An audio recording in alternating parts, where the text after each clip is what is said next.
I discovered all this completely by accident through this girl, Claire, in New Zealand. She won this contest back in 2004. She passed away last year from cancer.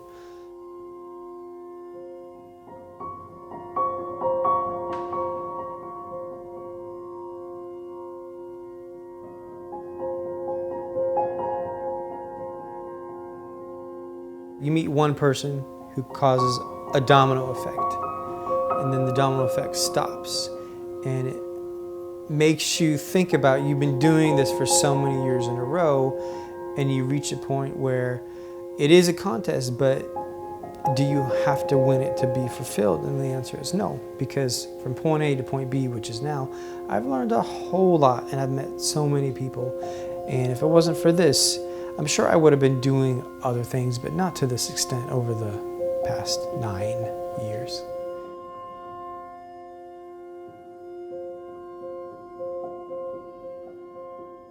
The title of this piece is called Translated by a Broad Brush, and I got the idea at my job. I noticed all the paintbrushes, we'd throw them away.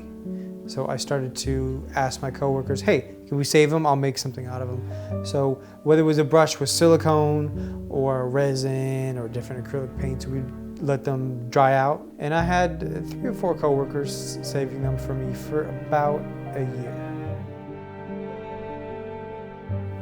This project is made up of mixed media. It's multiple different types of material. We've got recycled paintbrushes and dried paint and canvas and donated, translated handwriting. It uses 2 phrases: make art, not war; use less, not more.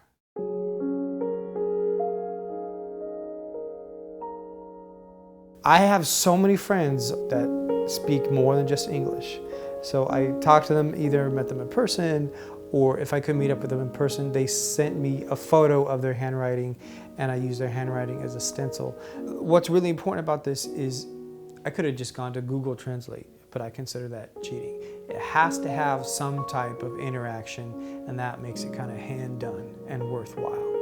So we met up with people in person, and a lot of my friends and family, even my twin brother was there, and we either wrote in English or in Greek or Chinese or Tagalog or Korean. And not only their handwriting was used on canvas flaps, but the brush that they painted on was actually injected and incorporated into the suit.